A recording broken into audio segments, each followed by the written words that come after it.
যারা আসলে এই বিষয়গুলা নিয়ে সিরিয়াস আছেন তারাই শুধু আমার ভিডিওটা দেখেন।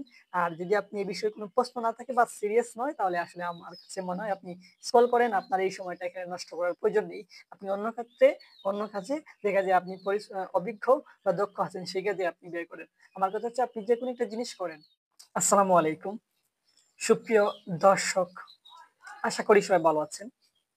আজকে আমি আপনাদের সাথে শেয়ার করব যে কিভাবে আপনি YouTube থেকে আসলে ইনকাম করবেন বা যারা YouTube থেকে ইনকাম করে তারা আসলে কিভাবে ইনকাম করে। হ্যাঁ, এইরকম চিন্তাধারা যদি আপনার মনে থেকে থাকে অথবা আপনি যদি চান যে YouTube থেকে ইনকাম করবেন, তাহলে আসলে কি প্রসেস আপনার অবলম্বন করতে হবে এবং কি করতে হবে সেটাই আজকের ভিডিওতে আমি আপনাদের সাথে বলবো। বিষয়টা হচ্ছে দেখেন, যদি আপনি YouTube থেকে ইনকাম করতে চান তাহলে প্রথমেই আপনার যে বিষয়টা মানে লাগবে সেটা হচ্ছে আপনার মানসিক চিন্তাধারা। যদি আপনার এরকম চিন্তাধারা থাকে এবং আপনার যদি আহ, ইচ্ছা থাকে মানে ইউটিউব থেকে ইনকাম করবেন, তাহলে আমি আপনাকে 100% গ্যারান্টি দিয়ে বলতে পারি যে আপনি ইনকাম করবেন ইনশাল্লাহ। এখন দেখেন, পৃথিবীতে যা কিছু আছে বিনা পরিশ্রমে সেগুলো আসলে টেকসই কতটুকু এটা আপনারা যদি চিন্তা করেন তাহলে বুঝে ফেলবেন। আর পৃথিবীতে যা কিছু আছে পরিশ্রমে সেটার টেকসই কতটুকু সেটাও আপনারা যদি একটি চিন্তা করেন বা আপনার আশেপাশে খুঁজেন তাহলে দেখতে পাবেন।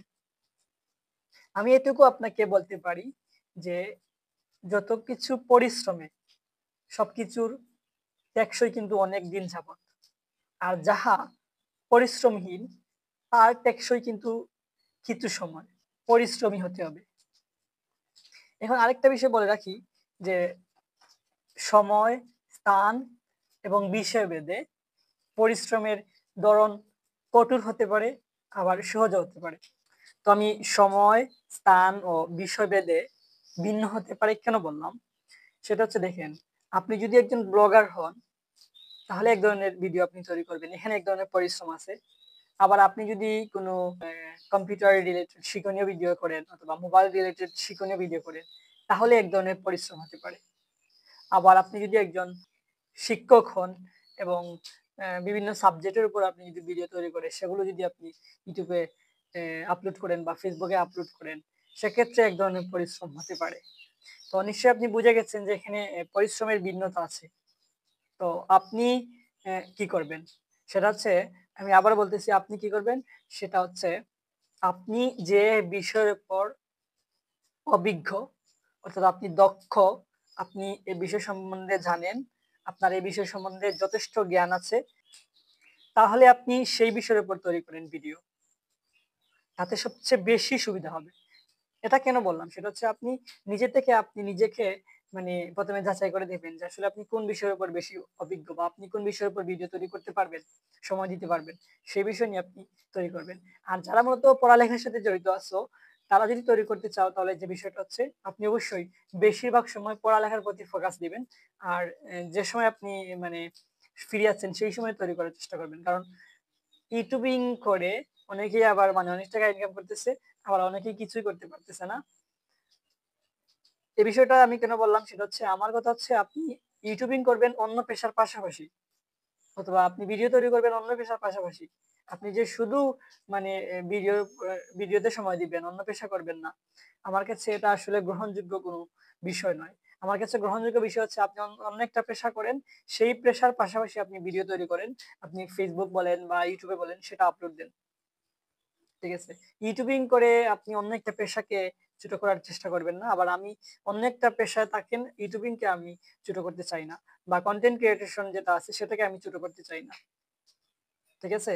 তো আমি আপনাকে আবারও বলব আপনি যদি কনটেন্ট ক্রিয়েশন এ আসতে চান বা ভিডিও তৈরি করতে চান সেক্ষেত্রে আপনি অন্য একটা পেশায় আছেন, সেটার পাশাপাশি আপনি এটা করবেন। তো আসলে আমি আশা করি আপনাদের বিষয়টা বোঝাতে পেরেছি। যদি আপনি এই লেভেলে আসতে চান তাহলে আপনাকে এই বিষয়গুলো মানতে হবে। এখন আসলে আসি যে মানে কোন ধাপ আমাকে অতিক্রম করতে হবে। আমি ১ম এ বলে ফেলছি ইচ্ছাশক্তি। তারপর হচ্ছে আপনাকে একটা YouTube চ্যানেল ক্রিয়েট করতে হবে অথবা একটা ফেসবুক পেজ তৈরি করতে হবে বা অন্য কোনো প্ল্যাটফর্মে যদি আপনি ভিডিও আপলোড করতে চান, সেক্ষেত্রে আপনি সেখানে একটা অ্যাকাউন্ট করতে হবে। তারপর হচ্ছে সেটাকে ভেরিফাই করতে হবে। তারপর হচ্ছে আপনি একটি নির্দিষ্ট সময়ে একটি নির্দিষ্ট ক্যাটেগরিতে আপনি ভিডিও আপলোড করতে যাবেন। করতে থাকেন, কোনো এক সময় দেখবেন আপনার ভিডিওটা ভাইরাল হচ্ছে। তারপর হচ্ছে আপনি যে কাজটুকু করবেন, ভিডিও যখন ভাইরাল হয়ে যাবে, আপনার ফেসবুক বলেন বা ইউটিউব বলেন, ফেসবুকে একটা নির্দিষ্ট ক্যাটাগরি সিস্টেম আছে যে মনিটাইজেশন পাওয়ার, ইউটিউবের ক্ষেত্রে আরেকটা সিস্টেম আছে। ইউটিউবের ক্ষেত্রে হচ্ছে আপনি যদি ১,০০০ সাবস্ক্রাইব এবং ৪,০০০ ওয়াচ টাইম পেয়ে যান, সেক্ষেত্রে আপনার মনিটাইজেশন অপশনটি চলে আসবে। যখন আপনার মনিটাইজেশন অপশনটি আসবে, মনিটাইজেশনের জন্য আবেদন করবেন।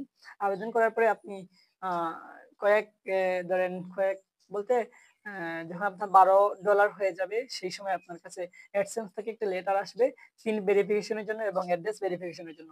তারপরে আপনি সেটা অ্যাড্রেস ভেরিফিকেশন করে ফেলবেন। ফেসবুকের ক্ষেত্রে যে বিষয়টা সেটা হচ্ছে যখন আপনার এই বিষয়গুলো চালু হয়, তার আগেই হয়ে যায়। ফেসবুকে এখন অনেকগুলো আপডেট আসছে। তো ফেসবুকের ক্ষেত্রে যে বিষয়গুলা, সেগুলা হচ্ছে আপনার পে আউট সেটআপ করা লাগে। ব্যাংক অ্যাকাউন্ট সেটআপ যেটাকে বলি আমরা, এবং স্টার সেটআপ আছে। তো স্টার সেটআপ আসলে আমার মনে হয় না খুব আ লং টাইম থাকবে। এটা হয়তো আগামীতে উঠে যাবে। তো ব্যাংক অ্যাকাউন্ট যেটা সেটা সেটআপ আছে। তো সেইম ভাবে আপনাকে ইউটিউবের ক্ষেত্রেও ব্যাংক অ্যাকাউন্ট সেটআপের একটা বিষয় আছে। অর্থাৎ আপনি অ্যাডসেন্স এর মাধ্যমে ব্যাংকের মাধ্যমে আপনার ইউটিউবের টাকাটা নিতে পারবেন। এবং ফেসবুকের যে বিষয়টা সেটা হচ্ছে অ্যাডসেন্স এর প্রয়োজন হয় না। ফেসবুকে হচ্ছে হচ্ছে আপনার টিন সার্টিফিকেট লাগে এবং ব্যাংক অ্যাকাউন্টটা এড করলে সরাসরি ব্যাংকে থাকা যায়। ইউটিউবের ক্ষেত্রে একটু ভিন্নতা, সেটা হচ্ছে আপনাকে এট ফার্স্ট আ একটি অ্যাক্সেস খোলা প্রয়োজন হওয়ার পরে তারপরে সেটা আপনার ওই ইউটিউবে এড করার প্রয়োজন হয়। তারপরে ওই অ্যাডসেন্স আবার এবং আ ইউটিউবের যে বিষয়টা সেটা হচ্ছে আপনার ব্যাংকের সাথে আবার এড করার একটা বিষয় আছে। তো এই বিষয়গুলো আসলে আপনি যদি লক্ষ্য রাখেন, তাহলে আমার মনে হচ্ছে যে আপনি ইউটিউবের মনিটাইজেশন গুলা পেয়ে যাবেন। এখানে মনিটাইজেশন পেতে হয়তো আপনার আরো বিভিন্ন বাধা বিপত্তি আসতে পারে। সেই সংক্রান্ত কোনো বিষয় যদি আসে, আপনি অবশ্যই কমেন্ট করে জানাবেন। আমার এই ভিডিওতে আমি সমাধান করার চেষ্টা করব। আচ্ছা, তারপর হচ্ছে মনিটাইজেশন হওয়ার পরে ব্যাংক অ্যাকাউন্ট এড করার পরে তারপরে কাজ কি? তারপরে কাজ হচ্ছে আপনার আপনি কাজের উপর নির্ভর করে আপনি যতটুকু কাজ করবেন ততটুকু অনুমানে একটি অ্যা অ্যা ডলার পাবেন। এমন নয় যে আপনি কত ভিউ হইছে, ভিউ এর উপর মূলত ইউটিউব ডিপেন্ড করে না। ইউটিউব ডিপেন্ড করে আপনার এডস এর উপর, যেটা ফেসবুকেও চলে আসবে খুব শীঘ্রই। এডস যত হবে, এডস যত আপনার ভিডিওতে দেখাবে, তত আপনার মানে ডলার বৃদ্ধি পাবে বা ইনকাম বাড়বে। আমি প্রাথমিকভাবে কিছু বিষয় বললাম। এখানে আরো অনেকগুলো বিষয় আছে। অ্যাডসেন্স কিভাবে এড করতে হয়, অ্যাড্রেস ভেরিফিকেশন কিভাবে করতে হয়, পিন ভেরিফিকেশন কিভাবে করতে হয়, ইউটিউবের আপনার চ্যানেল ভেরিফাই কিভাবে করতে হয়। এগুলা নিয়ে আমার অনেকগুলা ভিডিও আছে। আমি আপনাকে আপনি যখন ভিডিও দেখতেছেন তখন দেখবেন যে ভিডিওর আই বাটনে দেয়া থাকবে। প্লেলিস্ট দেয়া থাকবে ইউটিউব সংক্রান্ত সম্পূর্ণ ভিডিও এবং ফেসবুক সংক্রান্ত সম্পূর্ণ ভিডিও আমি প্লেলিস্টে দিয়ে দিব, অর্থাৎ আই বাটন দেখবেন। এবং ভিডিও শেষ প্রান্তে আপনারা অবশ্যই লক্ষ্য রাখবেন, দেখবেন যে এখানে ইউটিউবের প্লেলিস্ট দেয়া আছে এবং ফেসবুকের প্লেলিস্ট দেয়া আছে। তো ফেসবুকে এবং ইউটিউব থেকে ইনকামের যাবতীয় প্রসেস নিয়ে আমার অনেকগুলো ভিডিও দেয়া আছে। আমি প্লেলিস্ট আকারে সেগুলোকে ভাগ করে আপনাদের বোঝানোর সাথে আপনারা সহজেই যাতে পেয়ে যান। এই কারণেই আমি আসলে সাজিয়ে রাখছি আমার ইউটিউব চ্যানেলে। সেগুলো অবশ্যই আপনি দেখতে পারেন। আ আমি আবারও বলছি, আই বাটন এবং ভিডিও শেষ প্রান্তে যে এন্ড স্ক্রিনে যে ভিডিওগুলো আসে, সেখানে আপনি লক্ষ্য করবেন যে প্লেলিস্ট কিন্তু আমি দিয়ে দিব। তো এই বিষয়গুলো আপনি লক্ষ্য করে, এবং আপনি যদি মনে করেন যে আমার ভিডিও না দেখে অন্য কারো ভিডিও দেখবেন, অসুবিধা নাই। আপনি অন্য কারো ভিডিও দেখেও যদি আপনি উপকৃত হন এবং ইনকাম করেন, ইনশাআল্লাহ আমিও সফল। আপনি সফল, পাশাপাশি আমিও সফল। তো আসলে আর কথা বাড়াচ্ছি না। ভিডিওটি এমনিতেই অনেক বড় হয়ে গেছে। তো যাই হোক, আর আমি আসলে কথা বাড়াচ্ছি না। দেখা হচ্ছে পরবর্তী ভিডিওতে। ততক্ষণ ভালো থাকবেন, সুস্থ থাকবেন। আল্লাহ হাফিজ।